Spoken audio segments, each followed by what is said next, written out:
Guys, দেখুন, বাংলাদেশে গ্রাম অঞ্চলের পরিবেশে এই ধরনের অনেক পাখি দেখা যায়। কমেন্টে জানান তো দেখি, চটপট দেখি তো আপনারা আপনাদের এলাকায় এই পাখিটির নাম কি বলে। আমাদের এখানে এই পাখিটিকে মাছরাঙা পাখি বলা হয়, কারণ হলো এই পাখির লেঞ্জা একবারে পুরা মাছের মতো, এই জন্য এটাকে মাছরাঙা পাখি বলা হয়। আর সবচেয়ে বড় কথা, এই পাখিটি, মাছরাঙা পাখিটি কয়েক কালারের হয়ে থাকে। আমার সামনে যেটা আপনারা ভিডিওতে দেখছেন সেটা হলো একটা কালো মাছরাঙা পাখি। দেখুন পাখিটি কিরকম করতেছে, একবারে জ্যান্ত। পাখিটি একটি গাছের ডালে বসে অনেক সুন্দরভাবে বইসা রয়েছে, বইসা এদিক ওদিকে চাইতেছে পাখিটা। বাংলাদেশের অনেক অনেক এলাকায় এই পাখিগুলো দেখা যায়, এবং আমরা এটা দেখতেছি ঢাকা দোহার থেকে। এটা ঢাকা জেলার বিভাগ।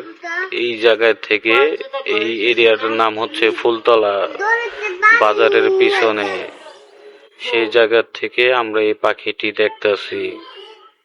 গাইস, আপনারা আপনাদের এলাকায় এই মাছরাঙা পাখিগুলো কোন কোন কালারের হয়ে থাকে আমাদেরকে কমেন্টে জানিয়ে দেবেন। আমরা কমেন্টের উত্তর দিয়ে আপনাদের সঙ্গে অ্যাড হওয়ার চেষ্টা করব। আর এই পাখিটি আমরা প্রায় বেশিরভাগ সময় দেখি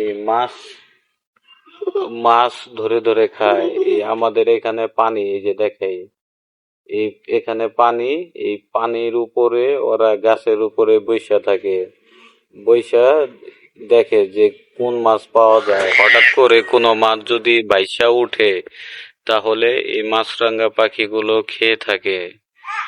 আর এই পাখির প্রধান খাদ্য হলো মাছ, পোকামাকড়, অনেক ধরনের জুক বা কিচ্ছাও খায় এরা। তো গাইস, ভিডিওটা অনেকক্ষণ ধরে করতেছি, আর লেন্ডিং করব না, আপনাদেরকে দেখানোর উদ্দেশ্যে যে গ্রামে অনেক পদের পাখি, অনেক কিছু থাকে। এই পাখিগুলো এক এক এলাকার পাখি এক এক রকম দেখা যায়। যেমন ওই যে আর একটা পাখি দেখেন উঠতেছে, উইরা ওই বাসায় গেল গা, আর এটা এখানে। গাইস, পাখিটি গেল গা, আর আমার ভিডিওটিও এই পর্যন্তই সমাপ্ত করলাম। আল্লাহ হাফেজ।